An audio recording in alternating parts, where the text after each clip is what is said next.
Cooks, you're our college of Pennsylvania, bringing it home strong.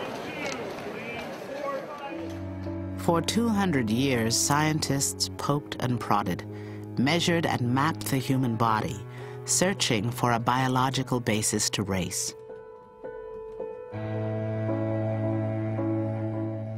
Some measured facial angle to illustrate the proximity of races to the primitive.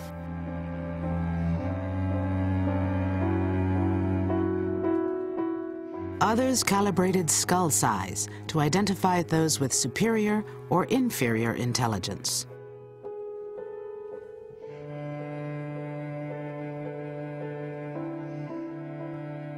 Measures of eye shape, hair form, even brain color were scrutinized in the hunt for the fundamental sources of racial difference. If we just take African Americans as an example, there's not a single body part that hasn't been subjected to this kind of analysis. You'll find articles in the medical literature about the Negro ear, and the Negro nose, and the Negro leg, and the Negro heart, and the Negro eye, and the Negro foot, and it's every single body part. And they're constantly looking for some organ that might be so fundamentally different in size and character that you can say this is something specific to the Negro versus whites and other groups. Scientists are part of their social context. Their ideas about what race is are not simply scientific ones, are not simply driven by the data that they are working with. That it's also informed by the societies in which they live. At the turn of the 20th century, American society was riding a wave of confidence as an emerging industrial power.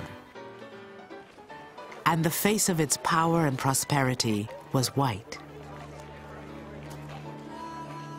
African Americans lived under the yoke of Jim Crow segregation. Most surviving Native Americans had been banished to reservations, and new immigrants crowded into urban ghettos. Disease was rampant. Death rates soared. Infant mortality was high. To many, this reflected a preordained natural order. Those that looked wanted to confirm what they saw, which is to say that the proper place of, say, the Negro, or in other regions of the country, the Native American or the Chinese, were at the bottom of the social and political hierarchy. And if you can say that they are fundamentally biologically different, then they should be. Then it's natural for them to be at the bottom of our social hierarchy. The biology becomes an excuse for social differences. The social differences become naturalized in biology. It's not that our institutions cause differences in infant mortality. It's that there really are biological differences between the races. For Prudential life insurance statistician Frederick Hoffman, those differences could lead to only one fate for African Americans. In Vital Capacity, he wrote, "The tendency of the Negro race has been downward. This tendency must lead to a still greater mortality, and in the end, cause the extinction of the race." Hoffman's Race Traits and Tendencies of the American Negro was published in 1896, the same year the Supreme Court legalized segregation. It was one of the most influential publications of its day. What's interesting is that it resonated in the minds of so many other social observers of the time, the extinction thesis. It fit into their notions of how races become ascendant in the world. They looked at other groups of people in various stages beneath them as approaching the completely civilized stage. Hoffman presented his statistical data as unimpeachable science. He compared rates of death and disease between African Americans and whites, and, not surprisingly, found enormous disparities. But his data analysis was flawed.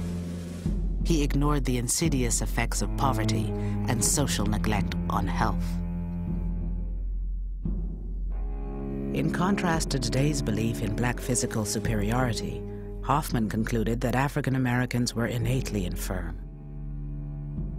As such, attempts to improve their housing, health, and education would be futile.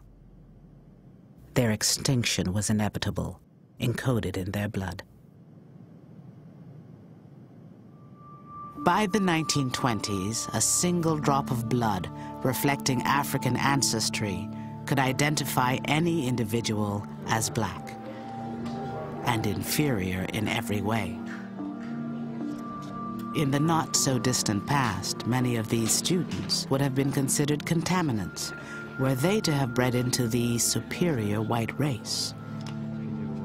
28 states passed laws forbidding intermarriage to safeguard white racial purity. Racial purification was one aim of the eugenics movement. The science of eugenics rested on simple Mendelian genetics. One gene each from father and mother, it was believed, gave rise to any trait, physical, behavioral, even moral. Some of these things were things like the ability to play chess, rowdiness, congenital feeble-mindedness, virtually any cultural or behavioral trait you could imagine. Now, the mistake that they were making was assuming that complex behaviors could be reduced to simple Mendelian genes. Nonetheless, eugenicists used the science of the day to advance a social agenda widely accepted in white America.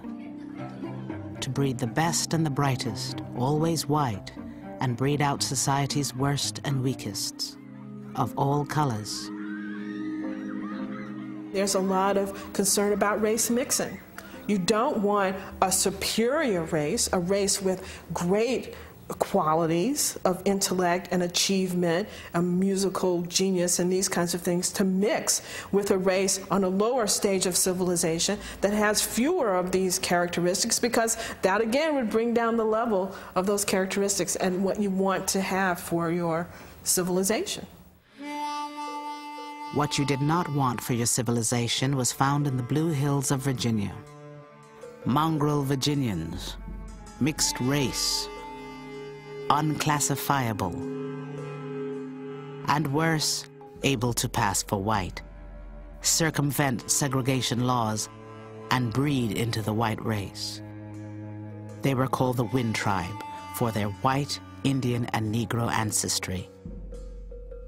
A combination of the worst racial traits, a badly put-together people, said Charles Davenport, leader of the American eugenics movement. To keep America's mongrels at bay, eugenicists proposed a series of restrictive measures unthinkable today. Yet they were adopted within and outside of America. Taken to their extreme, they fueled one of the century's greatest horrors. The Nazi propaganda machine pointed out that their eugenic policies were entirely consistent and, in fact, derived from ideas of American race scientists. At the 1936 Olympics in Berlin, Hitler's Aryan race was to have confirmed its place at the top of nature's hierarchy.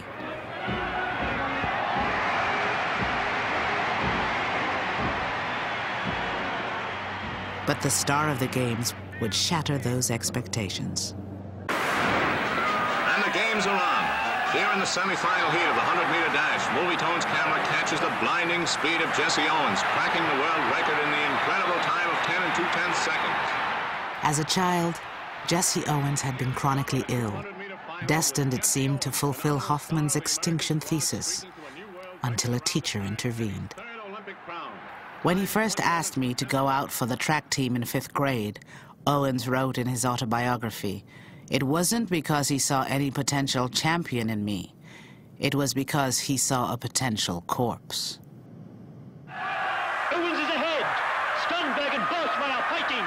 Osendorf challenges Raikoff. Owens win.